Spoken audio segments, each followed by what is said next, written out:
Greetings everyone. So this video is going to be about a very specific incident that took place in Medjugorje that a lot of people refer to when they like to make their arguments against Medjugorje. So I've made a few videos on Medjugorje. I made one slightly critical video. I made a video where I was defending Medjugorje as well. There was a time where I was just really unsure about what's going on over there. I feel like now, if I'm honest, I'm leaning more towards it being real. And of course, people have many objections to Medjugorje. Medjugorje is one of those places where it seems Catholics are either really into it and just love Medjugorje. And I remember Father Donald Calloway referring to them as Medjheads. And then also there are Catholics who really don't like Medjugorje and don't like the fact that people are going there on pilgrimages because they feel that if the church hasn't approved it, people should not be treating it as real. There might be some Catholics in the middle as well who are just unsure and they're just waiting for the church to make its final decision on this issue. But I think those Catholics are usually less vocal about it and they talk about Medjugorje less, whereas the other two will refer to it occasionally. Some will be vehemently against it and some will be really for it and just love it. Now, there are numerous objections, of course, to Medjugorje. There are also numerous accounts given by people of how amazing things happened when they were there. But as I said, many objections, and I've addressed some of those in a previous video. Also, the current chaplain to English-speaking pilgrims at Medjugorje, Father Leon Pereira, has addressed many of these objections and given answers to them. Those can be found online. He actually answers each objection in a separate video.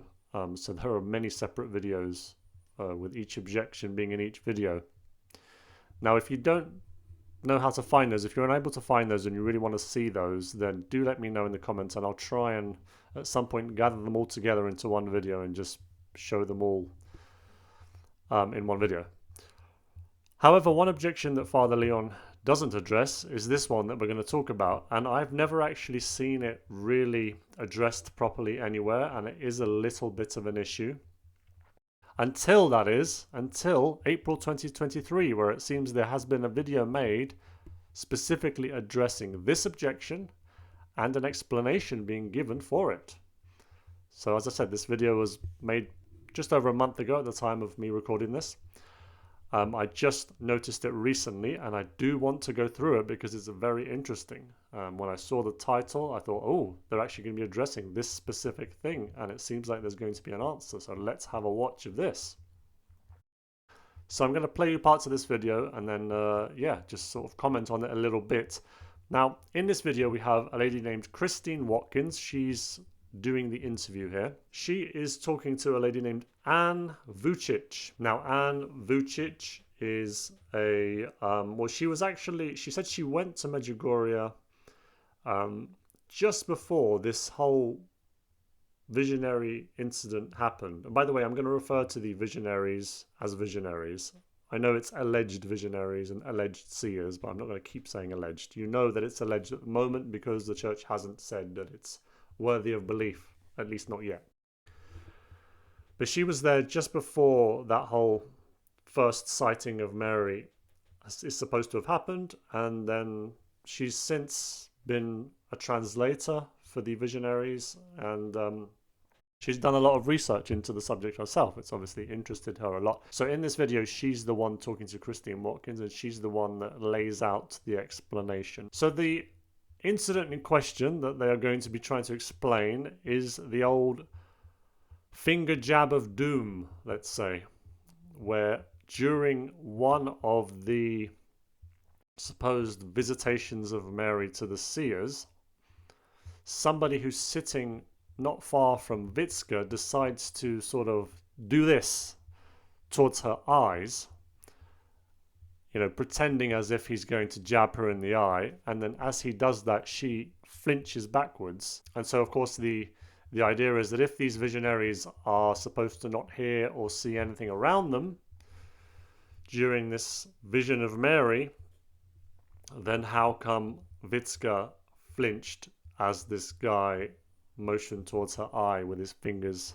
She surely wouldn't have seen his fingers, and so she shouldn't have moved. And that is the problem. And then the second issue, so this is like made up of two elements, is that later on, because supposedly there was some commotion after this happened and people were a bit confused as to why she moved, because they must have seen her move. She then goes into another room after this apparition and explains why she did that, and then she supposedly says, well, she thought that Mary was going to drop the baby Jesus, and so she moved as if to try and catch Jesus, and then realized it was fine, I suppose. And that explanation really doesn't help, because people think, come on, really? That little move that she did, where she actually moves backwards, she flinches and moves slightly backwards, that's meant to be her moving to catch the baby Jesus, who she thought Mary was going to drop. I mean, if anything, the movement would have been more like a forward move, you know, like maybe reaching out her hand or something, but she just flinches slightly backwards. So people see that explanation, they think it's a load of nonsense. So anyway, they're going to address these things in this video. So that's what I think is great about this video. Now, before they do that, they do show the video that's online, basically showing this whole thing play out that I've just talked about. So I'm going to play that video for you as well, just to remind anyone who maybe wants to refresh their memory, or if you haven't seen it before, then you'll get to see it for the first time. This video just explaining basically in a few minutes this whole thing that happened with Vicka, where she flinches, and then later on where she gives her explanation. Every week, the Virgin is said to appear to the young visionaries at a Friday service. Bélanger set up his camera and sat back to watch. Now, they made the sign of the cross, and they begin the prayer, Our Father, and during that prayer, suddenly there is the beginning of the ecstasy. They kneel down and they are in contact with the Virgin Mary. If they're truly in ecstasy, nothing should distract the children. But suddenly, to Bélanger's later amazement, an onlooker called Jean-Louis jabbed his hand towards Vicka on the right. At the moment of filming, I did not see that. Just afterwards, I saw that there was a commotion in the chapel. Everybody was disturbed because Vicka had reacted. Jean-Louis made a threat gesture against the eyes of Vicka, towards the eyes of Vicka, and she reacted. And it was for Jean-Louis an important disappointment.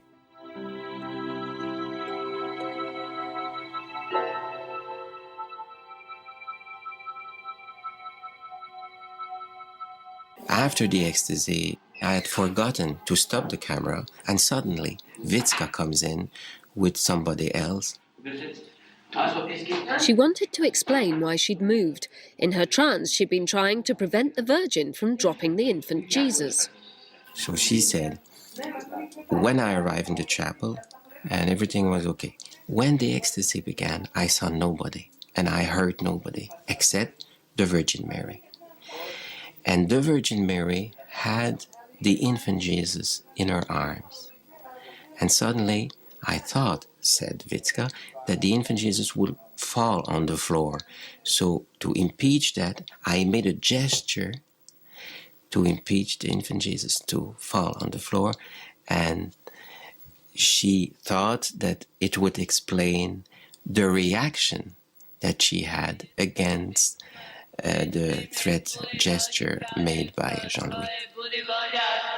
So there we go, that's the video, and here is Ann Vucic explaining to the interviewer, Christine Watkins, what she thinks has happened in this whole situation. Now, before she does that, she does also make a fair point and say, look, this is the one thing that's used to try and discredit this apparition. One thing that's treated as, it's not really even a scientific experiment, it's just something that happened and it's treated as evidence that this is fake. But there have been numerous scientific experiments that have been done on these visionaries, quite a lot of them, and none of those scientific experiments were able to prove that it was fake. So none of them showed that this was fake. So she does mention that first. I want to ask you viewers to indulge me for a second. I will specifically address that video.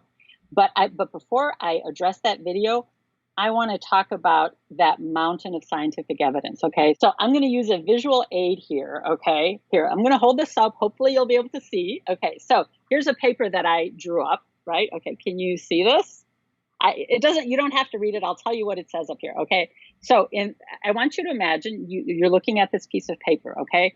On this side, this column is all of the testing and investigation where results were found which support that the visionaries are normal, healthy, and experiencing something scientifically unexplainable. So this column, you're looking at a blank now. You'll see the full version of it in a little bit.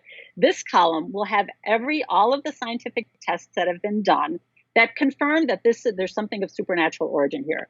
This side will have all of the testing that was done that show that Medjugorje is a lie. Okay, keep that in mind. Keep this paper with the two columns in mind. Okay, so let's start with the column that shows the scientific tests that were done, which confirm that the visionaries are not lying, that they're normal and that they're healthy, and that what has happened to them is scientifically unexplainable. So first of all, in that first column, there was scientific testing done on the visionaries in 1981, 1982, 1983, 1984, 1985, 1986, 1998, 2005, and 2010. So those are scientific investigations, clinical investigations that were done on the visionaries. So just to say, the fact that they've had tests done on them in 9 different years, as early as the 80s, and then also the latest one, it appears in 2010, it is quite remarkable, because you'd think that at a certain point, these visionaries would say, you know what, we've had enough. You've done so many tests on us now. We're not going to keep doing them. And yet in 2010, when they would have all been adults, they're still permitting various experts in certain fields to do tests on them. They're not saying, no, I've had enough. We've done it. If you don't believe us, that's your problem. They're letting them do it. So fair enough to them. And also when they were really young at the beginning, when they were still teenagers, and I think Yakov, the boy, was 10. They were happy to do these tests. They could have just then and there said, you know what? Okay, fine. We're just making it up. We're sorry, because they could see it was getting very serious. And they didn't. They said, you go ahead, do whatever tests you want to do. So I think that speaks for itself as well. Now, let me read you a list of the medical and scientific experts, not their names, but their professions, so that you know what kind of professions investigated them.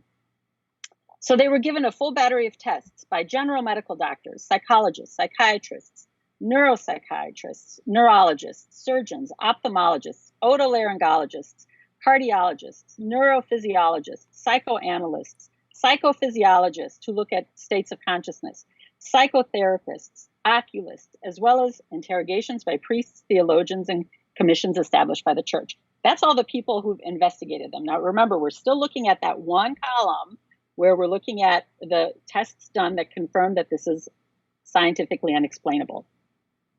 Now, let me tell you about the testing that has been done. This first batch of testing, it's more on the psychological, psychiatric. So, and I don't even, I'm not an expert in these fields. I don't even know what all these tests are, but I'm going to read them to you, okay?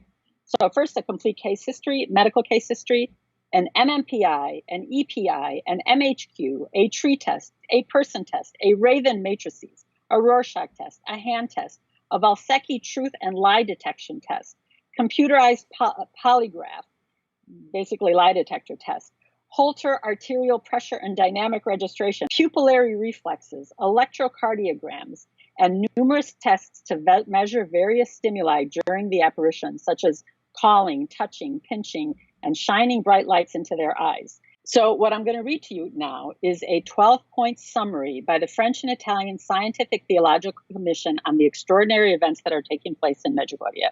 They came up with a 12-point summary. I'm not going to read you all of the 12 points, but I'm going to read you the main ones. 1, on the basis of the psychological tests for all of the visionaries, it is possible with certainty to exclude fraud and deception. On the basis of the medical examination, tests and clinical observations for all and each of the visionaries, it is possible to exclude pathological hallucinations.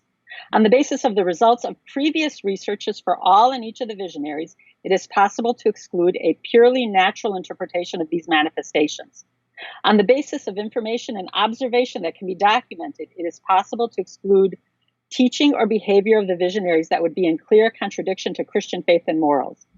In summary, accordingly, one can conclude that after a deeper examination of the protagonists' facts and their effects, not only in the local framework, but also in regards to the responsive chords of the church in general, it is well for the church to recognize the supernatural origin and thereby the purpose of the events in Medjugorje. Okay, so remember when I held this sheet up, this blank sheet, right? What I read was, this is the side of all the scientific stuff that confirms Medjugorje's authenticity. This is the side where tests were done that show Medjugorje is not authentic. Now, let me tell you what those tests were. 1985. Random guy that you just saw in the video, right? You just saw this video of the guy poking Vicka in the eye. The only test that was ever done that ever raised any questions about the authenticity, and we're going to address that in a second, is this video taken in 1985 of this random guy who's not a scientist, who's not a medical expert, who's nothing other than a guy who was present at apparition, who jabbed his finger into the visionary's eye. This guy's name is Jean-Louis Martin. And what he found was that she recoiled and blinked. That's the only test ever done on the visionaries that seemed to indicate, according to this guy, that she was faking it. Now let's look at that specifically. To do that, I want to address some of the testing that was done on the visionaries. And let me just read this to you because I want to make sure that I have the correct information here. So during some of the tests, they remained insensitive to stimulation, calling, touching, pinching. No response, not even an indication of pain in the case of pinching or burning. A projector of approximately 1,000 watts was played on their eyes without causing any modification in the diameter of the pupil. The eyelids continued to blink according to their natural rhythm. However, in the scientific tests that were done, blinking occurred spontaneously if their faces were touched. So in the scientific investigations that were touched, when they would shine lights in their eyes and different things like that, they didn't have a blink reflex. When they touched the face in the scientific study during the apparitions, the visionaries blinked. Now, if you look at that video, rewind this video and look back at the video. He is jabbing his finger in her eye, and it looks like he is touching Vicka. If he is touching Vicka, she is recoiling, and according to this, it's not unusual that she blinked because the scientific investigations that were done on them showed that when their faces were touched, they did blink. They did not blink when light was shined in their eyes, but when their faces were touched, they did blink. It looked like this guy touched her face, and it's not unusual that she recoiled either, because one of the other investigations that was done, one of the things they did was they took the visionary Jakob. During the apparition, they lifted him off of the ground. When they lifted him off of the ground, his legs just dropped like he had no muscle control. When they put him back down on the ground, still during the apparition, his legs went into the normal kneeling position. It was an involuntary movement of the body during the time of the apparition. So the body reacted. It wasn't that he just kind of plopped on the ground. His body went back to that normal position because he reacted to that external stimuli. It's just as Jakob's body went back to his normal position when they lowered him to the ground. In the same way, when Vicka's face was touched, she recoiled in a normal involuntary reaction.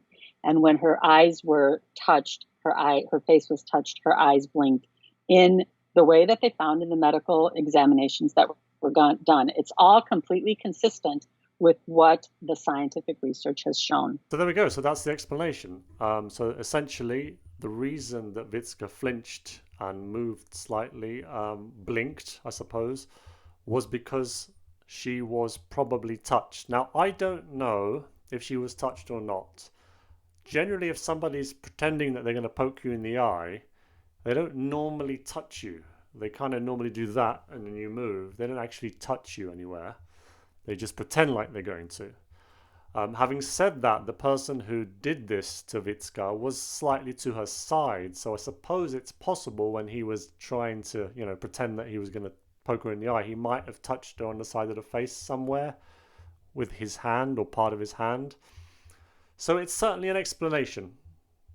You can judge that for yourselves and decide if you think that's a plausible explanation, but it is an explanation that I haven't heard before. Now, just to comment on what she was also saying about how these visionaries were found during all these experiments to basically not react to anything that was being done to them. It is very difficult to find things about Medjugorje that are not coming from Medjugorje websites online. But I did find this one paper written by somebody from the Royal College of Psychiatrists. His name is Dr. James Pandarakalam, if I pronounce that correctly, I'm not sure. And he talks about Marian apparitions in his paper. He kind of goes through them, he's looking into them. And he also mentions Medjugorje. And there's a section that he titles Scientific Studies. And in this section he writes, a French medical team has reported on normal and altered physiological parameters, concluding that there is both partial and variable disconnection from the outside world at the time of the apparitional experience.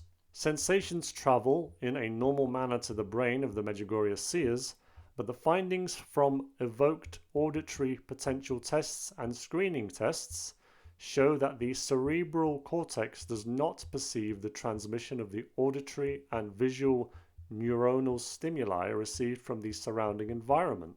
This indicates a disconnection located somewhere in the cortex, which can be thought of as a functional dualism. So essentially he's saying that there was something going on in their brain where they weren't actually perceiving the things going on around them in the physical world, if you like, during these visions. So that's quite significant as well. And it kind of goes in line with the results of the tests that were done throughout numerous years, where they're saying that there appears to be no, these visionaries are not reacting to all these different things that are going on around them. They're just completely not reacting to them. And here we see in this, it's that something in their brain was showing that they're not reacting. So something was actually happening physically to them that prevented them from being able to see what was going on around them or hear what was going on around them. Anyway, let's continue with the video. So I'm satisfied. I've always wondered how to respond to that. There's another thing that people say, and they say, oh, she lied to cover it up. And she said, Blessed Mother was about to drop the baby. Now she's moving on to the second element. And I'm glad she is, because when I first watched that video and she said, well, I'm satisfied with that, I thought, wait, what about the second part where she gives her explanation, where Vicka gives her a really weird explanation of what happened? But she does go on to that, and Ann Vucic also explains that. So let's watch. Can you respond to that? What happened after that incident happened where Jean-Louis jabbed his finger in her eye, there was kind of this commotion. All these people said, oh, look, she's faking it because she reacted. And 20 minutes later, she came back out and she was questioned about that. She was asked about it. Now, she has no memory that she was jabbed in the eye. She doesn't know what happened. Now, I watched that video. Because I speak Croatian, I could hear her original answers in Croatian without having to rely on the interpreter. That's very helpful, because so far the only thing I've seen was an interpretation that was done actually by an Italian guy on a website who somehow managed to get supposedly a translation of what she said. But here's an actual lady who speaks the language, so she can tell us what was said. In her answers, what she was speaking on, she didn't connect it to that whole incident of being jabbed in the eye. But what she was referring to was that previously in an apparition, it was an apparition where Our Lady was describing her life story to Vicka.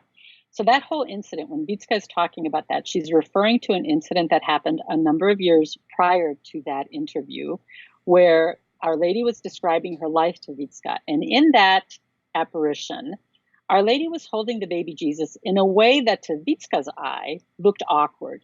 It looked like maybe the baby Jesus was going to slip out of her arms. But Vicka was very quick to add, I knew she was not going to drop him. It just looked awkward to me. But let me just add this too. The baby Jesus appears with Our Lady only usually on Christmas. This was not an apparition on Christmas. So at this apparition, the baby Jesus was not even there. And so the fact that people say that Vicka gave as an excuse that Our Lady, it looked like Our Lady was dropping the baby Jesus, well, that just doesn't make sense. Well, exactly. But I think that's why people thought it was suspect, because first of all, the explanation itself sounded very strange, and secondly, they may well have thought, well, how come the baby Jesus was even there? This is the first we're hearing of this. So yes, it doesn't make sense, but that's what bothered people, I think, that it didn't make any sense what she was saying. Because this would not have been an apparition where the baby Jesus was present with her. So there's several lies that we're looking at here. One is that Vicka was faking it, that she wasn't really having an apparition, because she, quote unquote, seemed to have a reaction when she was jabbed in the eye, which we've already explained what that really was about. And secondly, that she said it looked like the baby Jesus was going to fall out of Our Lady's arms. Those are two very clear lies that just have nothing to do with the truth. Okay, so that is the explanation for the second element of this. Again, it's an explanation. It would make some kind of sense if indeed Vicka wasn't referring to the incident that had just happened, but to a previous incident, then that would make a lot more sense, because that means she wasn't referring to the fact that she flinched and moved backwards. She didn't even realize she'd done that. Of course, a question it does raise is, why was Vicka talking about some previous vision that she had of Mary at Christmas, I suppose, where Mary was explaining her life to her? How did we get to that? Like, what prompted Vicka to start talking about that? That's something that hasn't been explained by Ann Vucic. So again, it's something just to leave to you to ponder over, to use your judgment, discern. Does this sound like a plausible explanation to you? That Vicka, in that explanation, isn't actually talking about this incident where she flinches, but she's talking about something completely different. And what she said about the flinch incident was she didn't even realize she'd flinched. That's the explanation for both the first and second elements of this whole problematic issue for many people. And Ann Vucic does also show us at the end the piece of paper where on one side she has all the different experiments that were done that couldn't prove that this was fake. I wouldn't say they proved that it wasn't fake, but they couldn't prove that it was fake from a scientific study kind of thing. And then the one thing on the other side from this random guy, as she said, that supposedly proved that it's fake. Remember that form that I showed you at the beginning, that on the one side it was all the scientific testing that was done that confirmed that Medjugorje is authentic, and on the other side was all the scientific testing that was done that confirmed that Medjugorje was not authentic. Well, let me show you the form filled out. Here, I'm gonna, you know what, just indulge me, okay? Here, this is all of the testing that was done to show Medjugorje is authentic. Here is this is the guy who jabbed Our Lady, jabbed Vicka in the eye. But look at this. Here's 1 page, 2 pages of all the testing that was done, 3 pages. And on this column, nothing. So I think we can safely say that, you know, one of the things actually I want to add, and I forgot to add, that Medjugorje is the most investigated place of apparition in the history of the church, primarily because the kinds of instruments we have to measure all kinds of phenomenon, to measure all kinds of reactions, they just didn't have in the time of Bernadette, in the time of the Fatima visionaries. They didn't have that kind of sophisticated testing. Medjugorje has been tested more than any other place of apparition in the history of the church. None of the scientific testing that has been done none of it has shown that there's any deception, that there's any lies, that there's any hallucinations, that there's any mass hysteria. The only piece of evidence that it's a lie is this random guy who jabbed his finger in Vicka's eye, and I think we can pretty much guess, or we can pretty much assume that's not very scientifically credible. Okay, so that's it. I'll leave you with that. So I thought that was a really interesting video. I mean, the whole interview generally talks about various objections that people have to Medjugorje. She went through some of the objections earlier on, but this is the specific one I wanted to focus on because I've seen responses to other objections already, and I've read responses to other objections, and I've even made a video with some responses to objections. You know, the kind of objections like, how come none of them became priests or nuns? Is this all just being done for money? Why was, you know, 1 or 2 of them driving a Mercedes?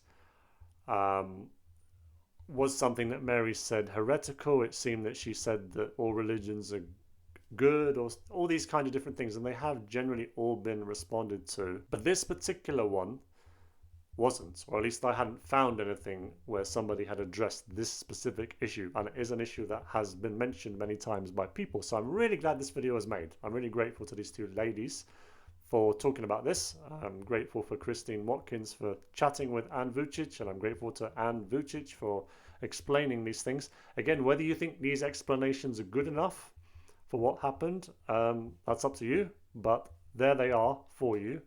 And you can watch the whole video if you want. I'll put that in the description. Thanks for watching. Bye for now.